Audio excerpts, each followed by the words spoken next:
expected it. I found all kinds of cool stuff. What is this? Thrust bearing. What ball kind bearing. of bearing? Anti-friction bearing. Aren't all bearings anti-friction? Well, we divided it up into two. We had plain bearings and we had anti-friction bearings. This is what kind of bearing? Anti-friction ball bearing. Ball bearing. Used for what kind of loads? Thrust or radial loads. There we go. But the thrust uses deep grooves. Yes. Where do you Same see the thing. deep grooves? Are they inside? Yeah. Can you tell just by looking at it? What is that? Inner race? It looks like there's a chip removed or something. Well, that's how you get it assembled. Oh, yeah. You put the ball in this. Right, then how do they assemble this one? I don't know. Magic. Press it. They welded it up. Do not know. Okay, we're talking about crankshafts, and we talked about what kind of special, it's not a coating, but what do we have on them to make them harder? Nitrating. Nitriding. And nitriding is about how deep? 6 to 7? Yeah, up to 10. Let's say up to 10. 6, 7, 8, up to 10. This happens to be a Lycoming crankshaft, and so it is not nitrided from here to there, pretty much. So that is softer, so it'll tend to bend in this area. Can't really see that, can you? So during NDT, the ones that were continental, then the way they tended to crack. Yep, Continentals crack better. These bend easier, those crack better. All right. Parts of a crankshaft. Let's see. What is this part right here? Main journal. Okay, we got front main, 2. center main, rear main. So main journals.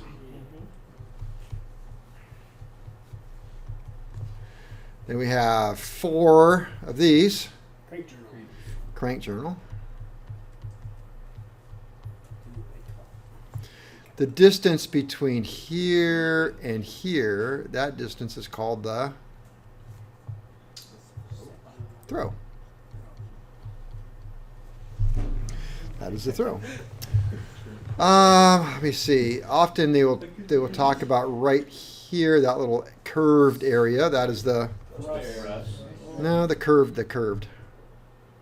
What? The curved area. The curvature of the... Little curvature right there. There's right there. How much? Flat earthers will say it's fake. So let's see your point. We could do this. Get rid of that. So what is the little curved area? In the cheek. Ooh, very close.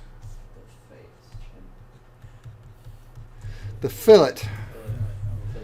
Fillet. Man, give me enough guesses, I would have guessed that. The fillet. Promise. This right here is a Punch 2. No. crank web. Oh, it's like a drill bit. Web, fillet.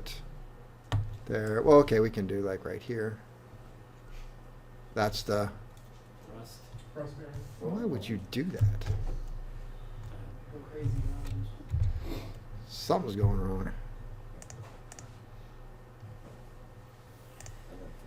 There. What'd you call it? Thrust bearing. Thrust bearing. Thrust bearing, thrust surfaced. Either one would work. Up here is the prop flange. Those are the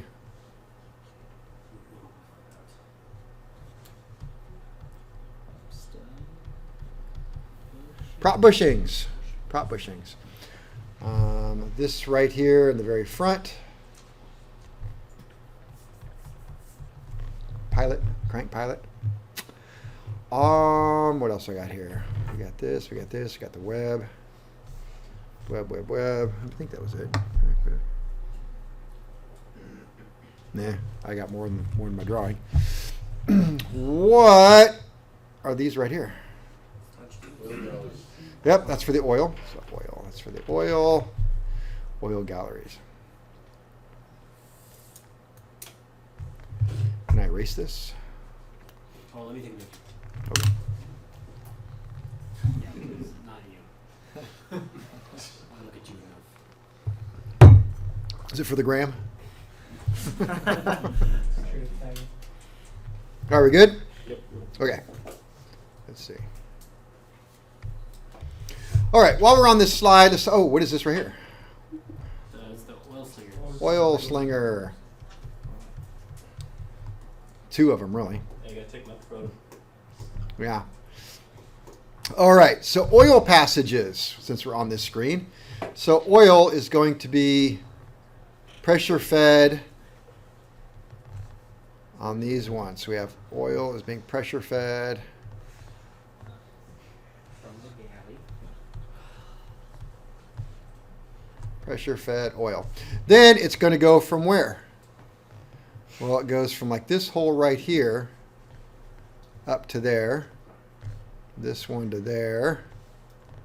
This one probably goes up to there. This one goes over to there. There's another hole on here somewhere. And so what happens is the oil is pressure fed. Now this is all hollow in here. Pretty much. Not pretty much, it is.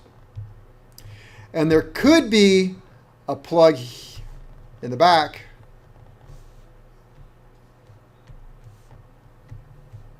I don't do laser pointer. Guys in the back can't see it.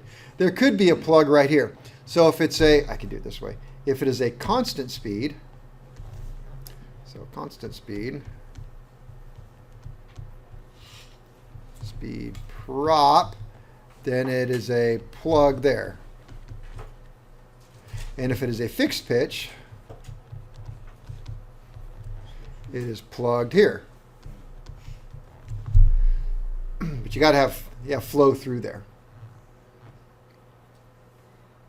So if you wanted to convert something from fixed pitch to constant speed, you got to pull out the plug here and here and plug it back in the back. So anyway, you have plugs in there.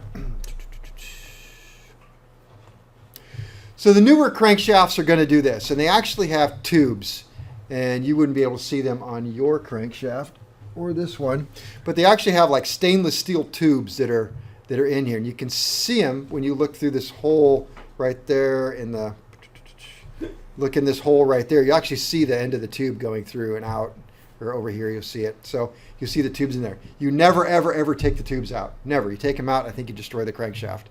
So there's no procedure to replace them or put them in. You leave them the heck alone. But on older style crankshafts, such as the one you have, what happens is they didn't put plugs, or they didn't put tubes in there. See, this is an old-timey style.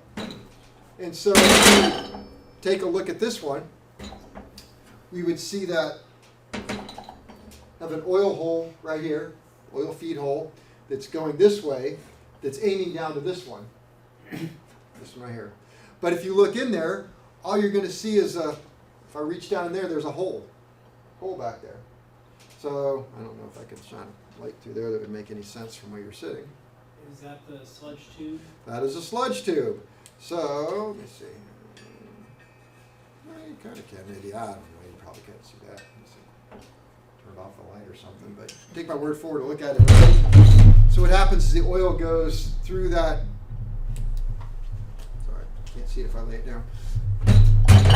Would go through here, go into this hole, come out of this hole, just spit out of the hole. There'd be no pressure feeding to this. Why? Because this hole is just drilled into this right here. That's all it is. It doesn't go to anywhere besides just right back there. There's reach in there and I feel the back of the hole and there's the front of the hole. Follow?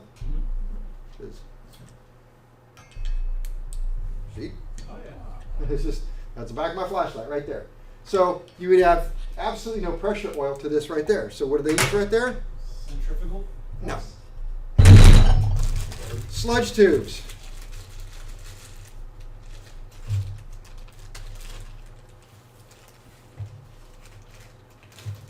Sludge tubes. Once you knock them out, you're supposed to throw them away. And you have this cavity right there, so it seals it up on both ends. The oil comes in here. Crankshaft spinning around, acts like a centrifuge, separates out the sludge, which is mostly combustion products and lead. And the oil fills this area up, pressurizes it, and then goes out that hole that I showed you. So this sludge has been in this bag for at least 3 or 4 years. It's starting to get dry. Yummy. But it's a lot of fun. It doesn't come off. It just seems to get messier and messier. So if you do have one with sludge tubes, at every overhaul, you take out the sludge tubes, throw them away, clean out the crankshaft, install new sludge tubes. If you have the newer style with the little thin stainless steel tubes in it, you just clean out the sludge that you see and call it a day. Now, the Lycoming has a real problem, which for some reason Continental doesn't. I don't know why, because they do the same thing. And that is up here. This particular one has a plug that goes up in here, and it's you guys know what a freeze plug is? It's a weird. You wouldn't believe it. You put a plug in there, it just sets in there, and then you hit it with a drift until it kind of flattens out and squishes in there, and you call it a day. Nothing safeties it. There's nothing to keep it from blowing out except that you put it in and hammered it enough. If you hammer it too much, then it just gets loose and comes back out. And if this plug comes out and it's a fixed pitch prop, all the oil dumps out in a matter of minutes. You would think that that would be like safety or something, but it's not. Epoxy or anything? Something. They use a little, not epoxy, but a little sealant. So anyway, Lycoming had a problem. That sludge gets up inside here, this hollow area, and separates out because like a centrifuge, and the sludge goes to the cakes itself around the inside diameter of the crankshaft, right? And so that sludge contains moisture.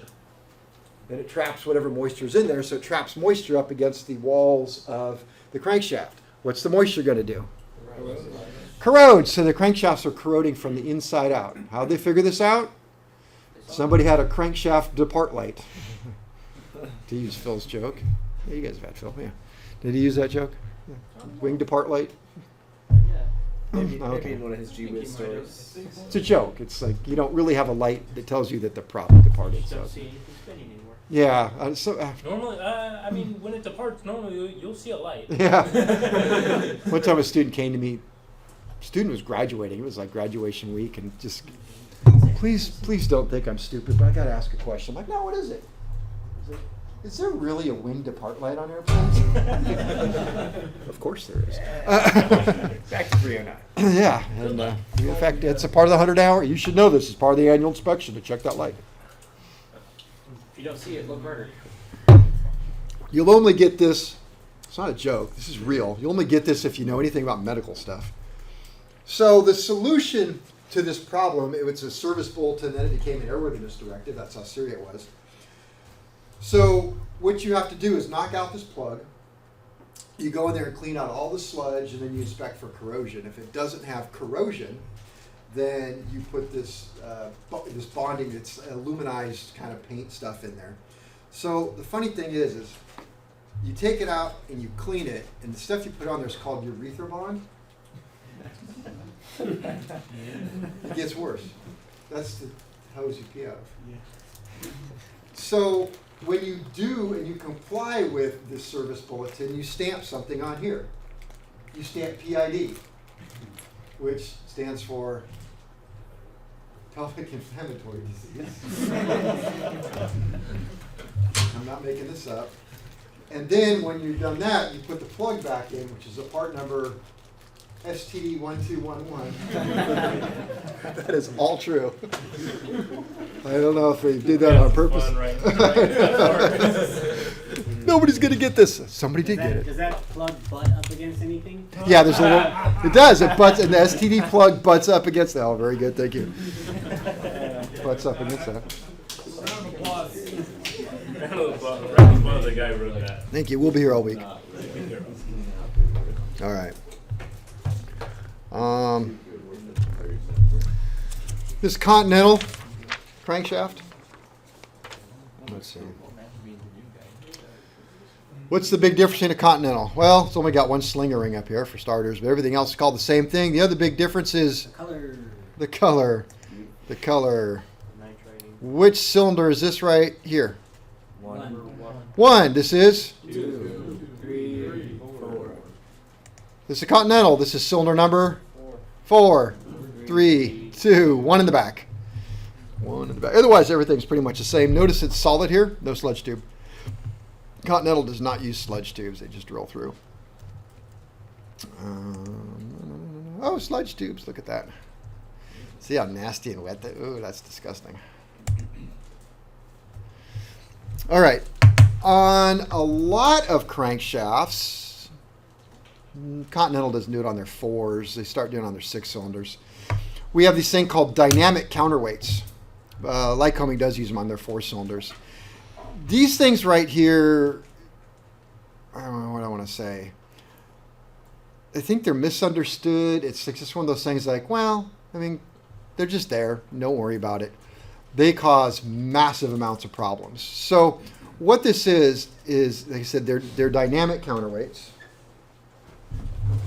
They're pendulums. They move. And they take a lot of care and maintenance, I should say. No, not maintenance. They're either really, really work well or they really, really ruin your day. They only have 2 modes of operation. Work, cause catastrophic failure. That's just their job. And we can start with the fact that when you install them, they're complicated to install. Because like on a Continental 6-cylinder, they'll have 2 sets of those. And each set has a different order. So it'll be like a 6th order, a 5th order, a 4th, and another maybe 6. 2 6, a 5, and a 4. They'll do something like that. And so when I say an order, that is where the vibration occurs. Like a 1st order vibration is every revolution, a 6th one is every 6th, 5 is every 5, 4 is every 4. And so they got 4s, 5s, and 6s they put on them. And they could be different, but that's just what I noticed that most of them are. And so you have to set them up perfectly with the right pins. And I think the pins are what give it the order for the most part.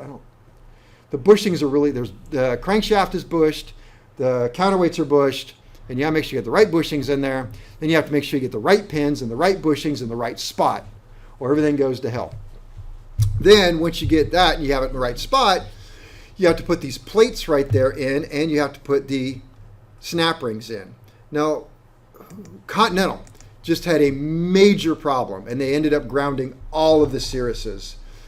Because and this is just engine 101 to me, snap rings have 2 sides to them. It's like a coin. You can see a head, you see a tail. Snap rings are the same way. The way they're made, they have a sharp edge and a rounded edge. And I don't have one with me, and I don't even know if I could begin to describe it. Sharp edge is facing out. So, yeah, if you looked at a cross section, you're going to have something with a very sharp edge, and then one with a bit of a rounded edge. Is it because of the way they stamp them? Yeah, that's the way I figured it. So just the way they stamp it, it just comes out that way. So the sharp edge right there should always have the load going this way on it, so that because it goes in a groove. And when you put that in a groove, it locks it in. So you see the sharp edge should be facing out towards us right there, right? Yeah. Okay. And then you have to tap it. And you put the plate in, and the plate is an interference fit, so it should stick on its own. Then you put the snap ring in. You got to pick the sharp edge out, and then you measure the distance between these 2 right here to make sure that it locked in place. So these are all real critical things you have to do. Somebody at the Continental factory put them in backwards, and they were popping out. When that pops out, the plate pops out, and then Everything else. the roller that is in there pops out, and these things miss the crankcase by that much. It is unbelievable when you get the engine together. Like, I can't believe that doesn't hit it. So any loss at all, it comes out, just tears the case apart, destroys the crankshaft. This is a well-known story. I was going to tell it to Larry, and Larry said, I heard that story too. I don't know if it's true. The guy I heard it from swears that it is. So, and it was at Lycoming School. And he talks about a 6-cylinder Continental, which would have, like I said, 2 sets of these. I think up to 3 sets. I mean, they can put a lot on. And they were coming in for a landing. I think it was a 210, Cessna 210, coming in for a landing, somewhere on the East Coast. Deer runs out on the out of the runway. They smack the deer, prop strike. Right? So it's not far from where the home base is and the engine shop is. So and this is common, you've got a ruined propeller, you got prop strike inspection on the engine. So what you do is you take off the prop, send the prop out for the prop shop, or get another prop, put on a usable prop, and then you get a ferry permit, which means you tell the FAA we've had a problem. This isn't an airworthy aircraft. We've done maybe a run out on the flange, inspected it, everything looks fine, and we're going to fly it for just a quick ferry flight. You're not allowed to have any passengers, anything. One pilot, quick flight. That guy's a test pilot. So they take off. They do a 10-minute flight, land, and the guy said they could just see that the prop was sitting funny in the airplane, and they couldn't quite figure out what was going on. And asked the pilot, "Hey, how'd it fly?" Thing flew great. Actually, I was surprised. No vibration, no nothing. And when they removed the cowling and looked at it, all of the legs that held the engine in place had sheared as though it was laser cut. See, what had happened is these got detuned. Again, I can't verify the validity of that story. We talked yesterday about the fact that when you have a round something like a ball, how much surface area is really touching this. And it's this absolutely teeny tiny little amount. Let me see. I got way ahead of myself.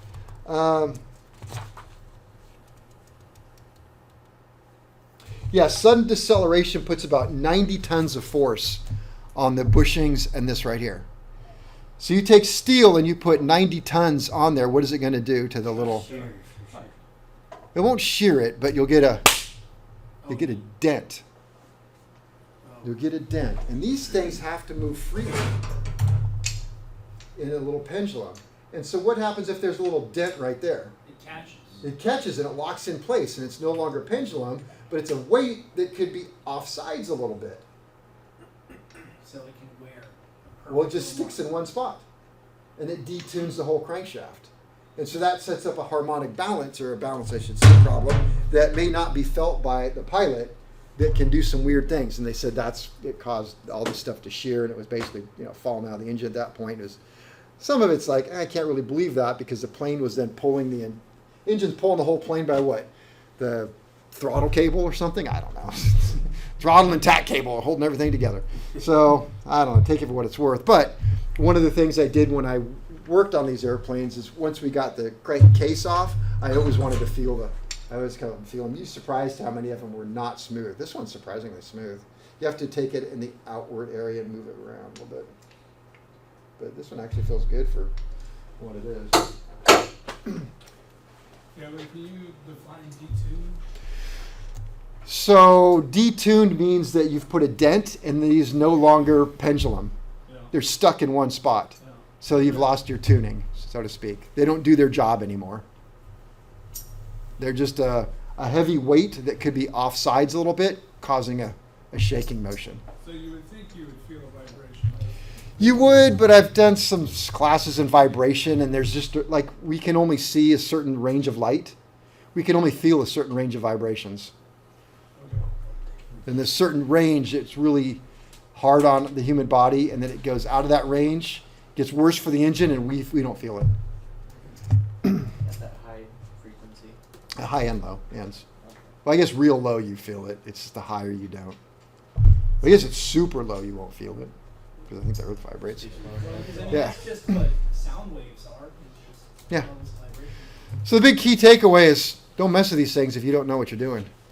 One of the things I got to do during COVID that got me back into aviation working was my good buddy. They had an airplane came in, and nobody's heard this story before. Airplane came in, and it kept throwing an alternator belt off the rear of the engine. So what kind of engine? Continental is that? Sandcast. Kept throwing the alternator belt. So the guy pulls up to the hangar, and as he shuts down, they hear this tick, tick, tick, tick, this loud noise. And of course I said, well, it wasn't the impulse couplings? He's like, no, I know what an impulse coupling is, because he's a good mechanic. And I said, so, this is weird. He said, it also, when you pull the prop through, it sticks. Like, come on. So I went down and he showed me. They'd already pulled one cylinder off and had pulled off one counterweight. And it was weird. I would pull it through, and it would just kind of stop for some unknown reason. And then if you did it fast enough, it would never stop. And as you pulled it through, you would hear this clunk. every single time. It was like the weirdest thing.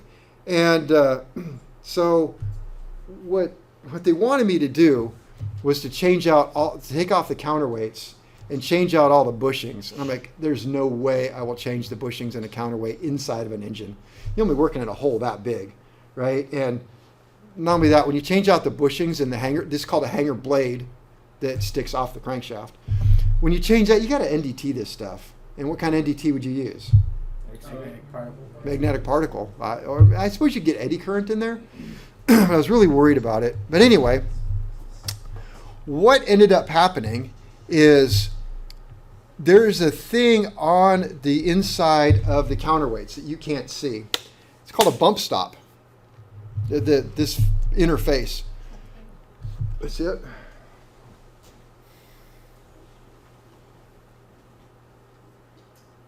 Oh, this one's idiot resistant. See how it's got the pin in it and the notch? They don't want you swapping it. But this section, this right here, this face right in here, it's called a bump stop face. And you're not allowed to have any damage to that. In fact, this one looks like it does. You see a little bit of displaced metal down there? This one, this side looks okay. But you can't have any metal on it, displaced metal. And what had happened is something had happened, it got detuned. And what was the counterweight, as the prop would come around, it was holding up on the displaced metal. When it got to a certain point, it would drop, and you'd hear the counterweight clunk every time.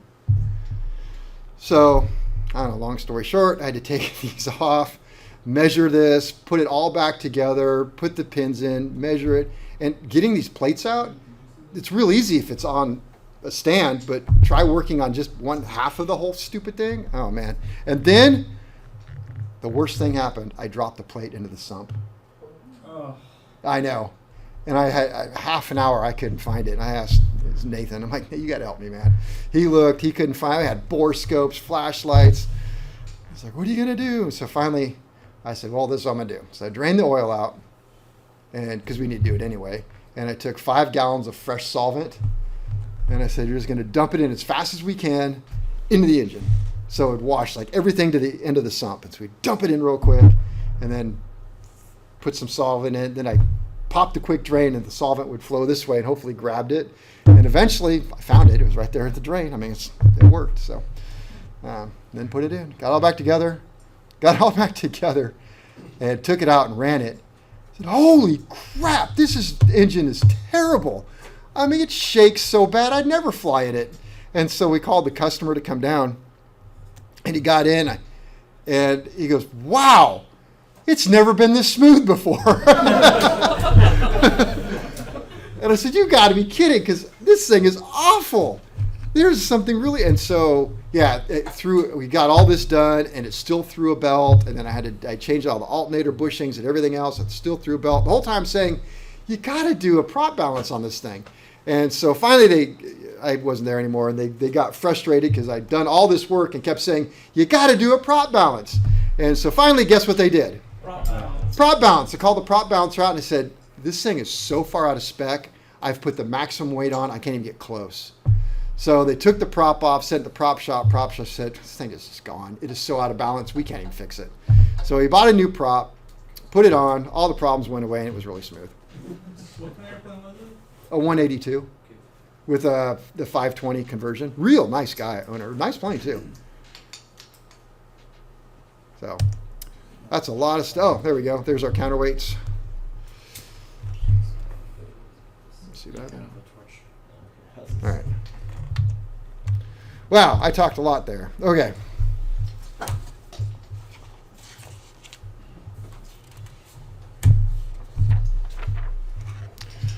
Let's see. I'll just write in some stuff here, keep it with my notes. So opposed engines, inline, and V-type engines all have a single piece cam, or crank. Crank is the word I want. Crank. Radial engines.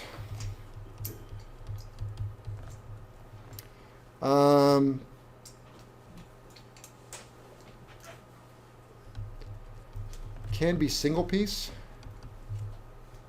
or multiple sections.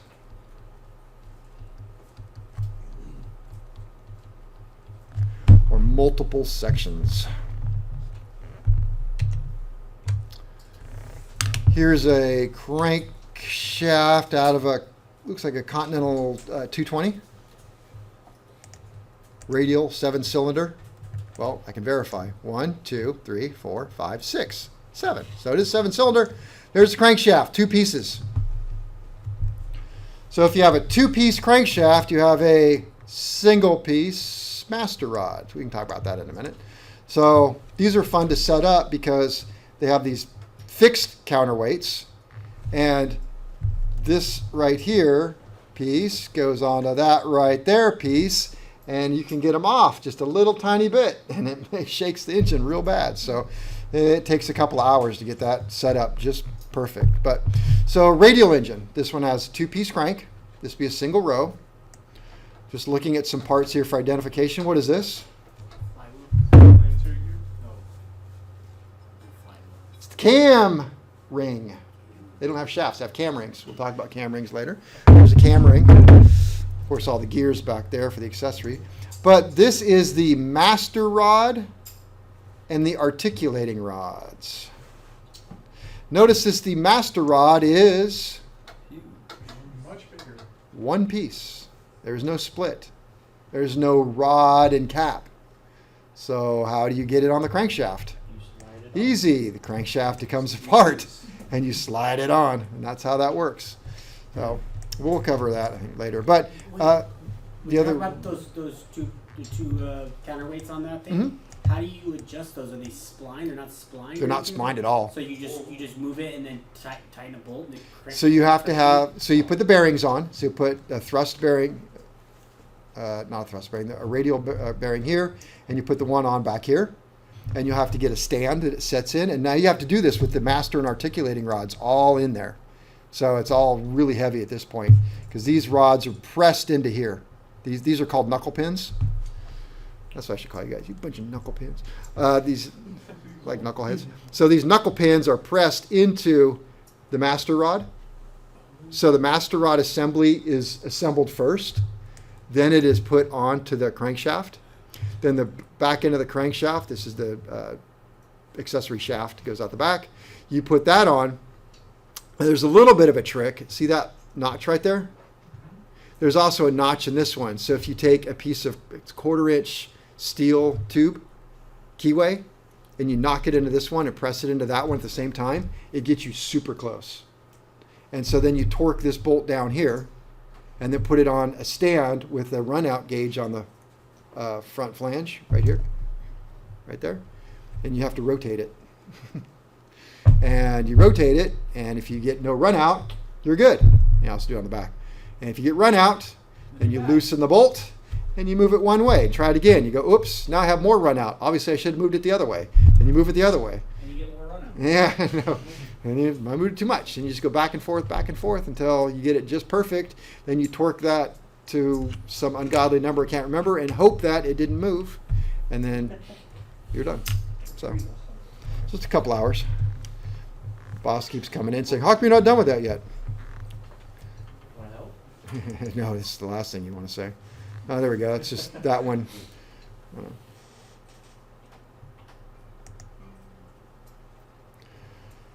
Master articulating rods. All right. Okay, radial can be single or multiple sections. Let's say some of them are hollow, not all of them. Like we looked at the Continentals, they are in the front, but a lot of them do have a hollow area.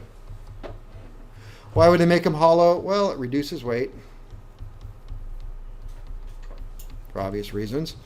It does provide oil passage.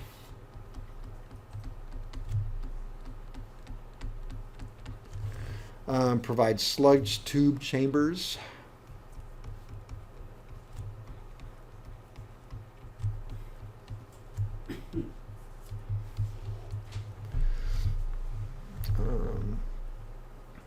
We talked about sludge, what it is. What is sludge? Lead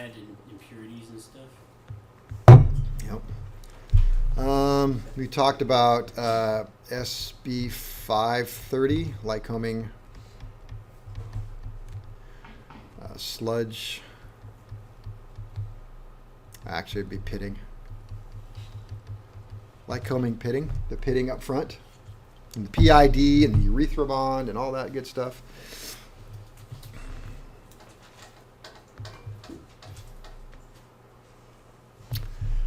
Let's see. Oh.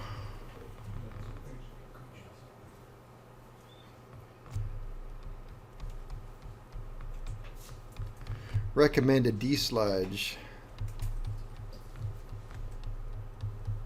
every 500 hours by Lycoming. So how would you desludge? Take the end of the front. You're going to take this plug out of the front, the STD1211, and what we had was a feeler gauge because it's tool steel, and somebody ground it into a knife. Stick it in there and just scrape all that sludge out. Just work it all out. And once you get all the sludge out, clean it like you gun, if you know how, a rag on a stick and a thing, and get in there and solvent, get it all cleaned out, make sure there's no pitting or anything. Just in that front area, not the rest. No, because it's in a case. Yeah. You're not going to take the engine Yeah. apart, so the switch you can get you there. Pull the spinner off. They're only really. But you got to take the And plug then out. that, and then, but I mean, you don't have to take values. Yeah, like a fixed pitch prop, that would be exposed, but you're not take off the prop. Now, if you had a constant speed prop, oil comes out of this and goes to the prop and pushes on a dome that changes the pitch. So this is wide open. When you take the prop off, like on my plane, it's just, you can see right in there. So I'd have to take the prop off. I have heard some people say that sludge builds up enough on a constant speed prop that it can actually start blocking the oil passage going to and from the prop. That's a lot of frickin' sludge. But I don't. Not a lot of people come in for a 500-hour desludge. All right, we talked all about the different sections. We had the journals, the main journals. We had the crank pins, the throws.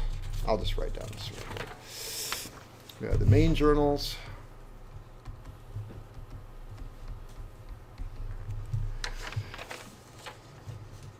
We had the crank pins, or the rod journals.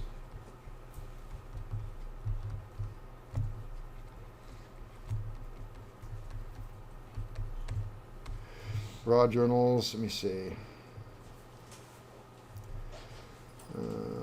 We had the crank cheek. Did I say cheek? Yep. Crank cheek. Or the crank arm. We had the fillet, which is that little radius at the end of every one of these things. So everything here, there's a fillet, there's a fillet, there's one, there's one, there's one, there's one, there's one, there's one. So it's that little radius right there. Radius is a, You define a gland. what's that? A gland? A gland? Yeah. Or, Is that an engine term? no, Okay. I can't think of one offhand. Maybe at some point I'll go, oh yeah, gland. Oil gland? No, we don't say that. Don't say that. Let's see.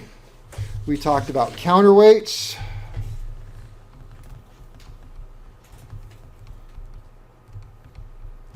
Counterweights. Oil slinger? Yeah, we did. We had the oil slinger on there. Prop flange? Prop flange. Pilot. The pilot. It's gotta have a pilot The too. web. So there's always at least two pilots in the Let's see. The counterweights. Really, there's two types. There's fixed, like I showed you on that Continental radial engine. Those don't move.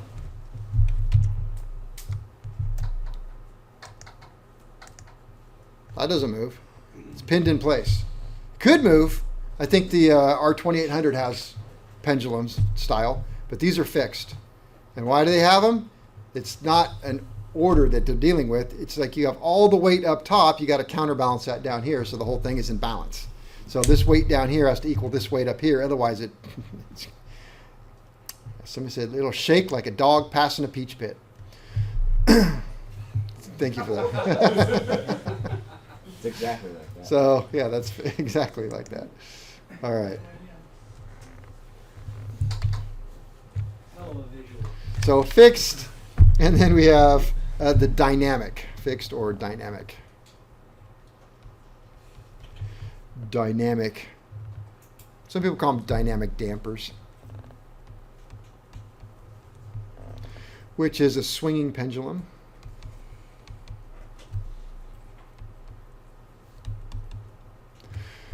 Since I know everybody read the book, do you remember I think they did, you're laughing, the way they described how these work?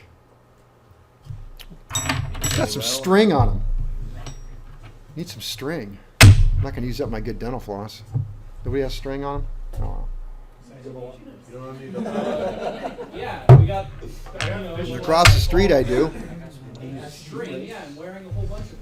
Yeah. I should have fishing line in my car. I know, that would work too. All right. You want to go get it? Nah, we can mess with it later. Okay, I'll just wait. So the illustration they give in the book is if I had some weight on a string and I blew at it, if you gave it a puff of air at exact intervals and you blew at it, it would start swinging more and more and more, right? But if I took another string and I hung this from it and I would blow this would kind of go back and it would never really get going. The bottom one would always kind of counteract that. So that's why some string will make up one and do that. And you can see that. And so that's the effect that we're talking about with the dynamic counterweights. It takes out that swinging motion.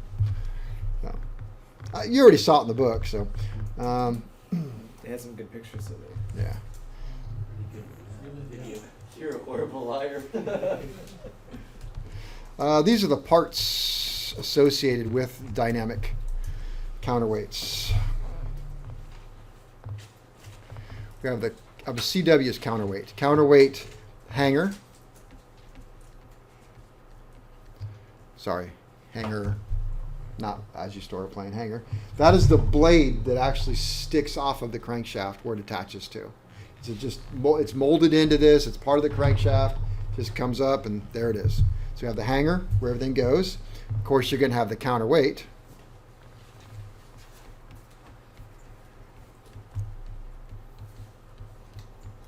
Counterweights. You'll have the counterweight pins, or you can call them rollers. That's what goes in and pins it through. Then you've got the counterweight plates. Those are the things that go in after the roller that hold it in place. And what do we have left? Snap ring. And I could also add the counterweight hanger is going to have counterweight bushings. And the counterweights will also have bushings.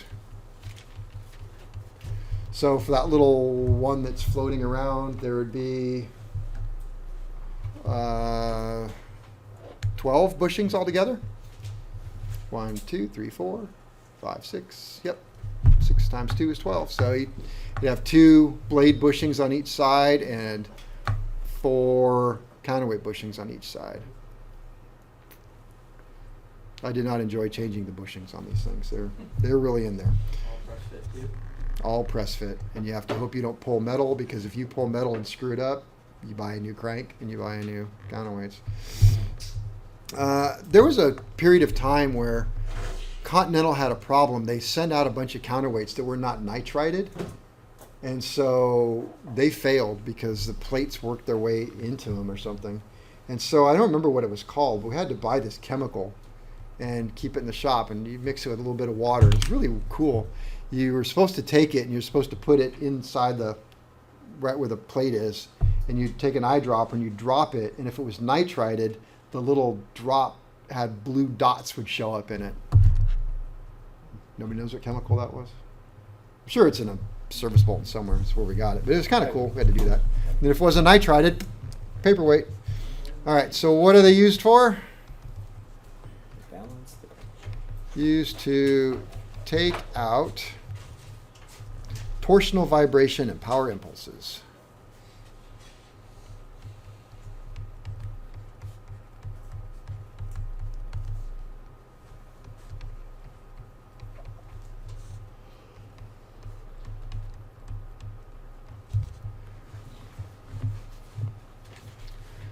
let's see, order number.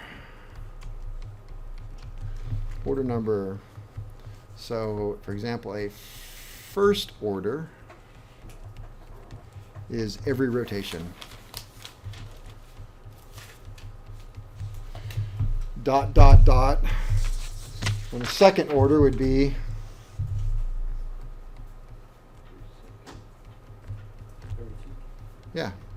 every 2 rotations. On and on and on. 3, 4, 5, 6. It all goes that way. We talked about detuning.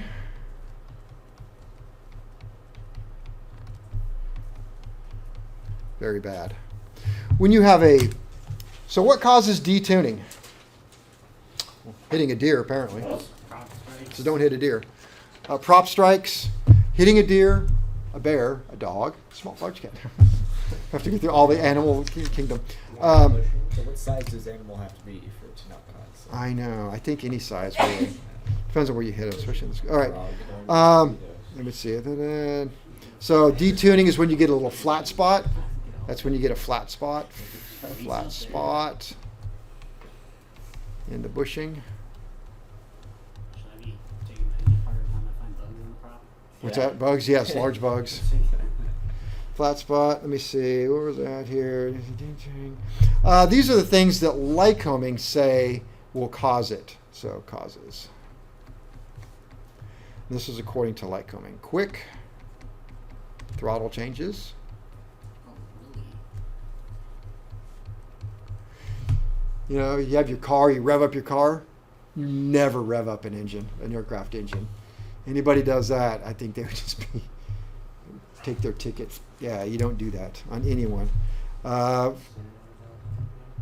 I don't make a habit of standing in line of propellers for obvious reasons, but I have done it when people have jazzed the throttle and it looks like a rubber propeller. It sets up a wave through it. And whoa! And then I never stood next to a prop. So yeah, you don't do that. Easy going, easy on, easy off. This one, and I knew there was a reason why I kept saying, Lycoming said this, Lycoming said this. It's hard to write that way, dude. Letting the prop run the engine. I hope that's not true. Yeah, seriously. What about when you practice stalls or you pull a throttle? So every time you do that, you ruined your engine, apparently. That's why I fly a Continental, so I have to worry about it. Oh no, you ruined your engine every time you pull a throttle. Looks like you gotta take it to a Lycoming. What? You landed? That's terrible. That's terrible. Or you have like a Wait, you fuel out or paid something. $20,000. Yeah. I don't know about that one. Yeah, it sounds a little hard to believe, honestly. Feather at high RPM. Okay, maybe. And I know it's almost break time. I'll finish this one. When you're at an airport, and I mentioned this before, and like where my hangar is, it opens up right almost to the runway, and so I love it. I can hear people take off, land, do their run-ups, and so when people with a constant speed prop, when we run up our airplanes, one of the things we check is to make sure the prop changes pitch. So run your engine up to 1700 RPM, reach over and you grab the propeller knob and pull it back. And what should happen? When you pull it back, it's decreased RPM, which means the prop goes into a higher pitch angle, which slows the engine down. Now, if it was at higher RPM, it would just change the manifold. But because it's at a low RPM, already when you're checking it, it drops the RPM and raises the manifold pressure because the engine slows down, so manifold pressure goes up. So you hear people do that. They grab it. And what I do is I grab it and instantly put my hand to go forward on it, because the minute I hear a pitch change, I'm full back in, right? I don't want the pitch. I just want it to change enough that I heard it's going to change. I know it's working, back on. But I hear these people out there, it sounds like they ran through like a lawnmower when you're mowing your lawn and you're mowing a normal lawn and suddenly there's lawn like this tall. It's like, and you're like, come on, keep going, keep going. And, oh, it sounds so bad and it's so hard on the engine. Don't do that. Okay, so Yeah. I was thinking that I was hearing people do that at the airport, and I was like, is there something? Really? They do that. Then what do they do next? Think it through. Off? I don't know. I remember. They do it 2 more times. I don't think you did it that time. I better do Nope, it. they do. I swear to you, they'll at least do it 1 more time, but almost always twice. They always do it 3 times, and it's like, oh god, that's so bad. So don't do that. And then, so obviously a prop strike would do it. And then I did mention that a prop strike, sudden deceleration, that puts about 90 tons of force. But the same guy who told me that's the one that said letting the propper in the engine ruin it. So, but you know what? I did reference Service Bulletin 245 on that, so maybe that's a good one. All right, it is my break time.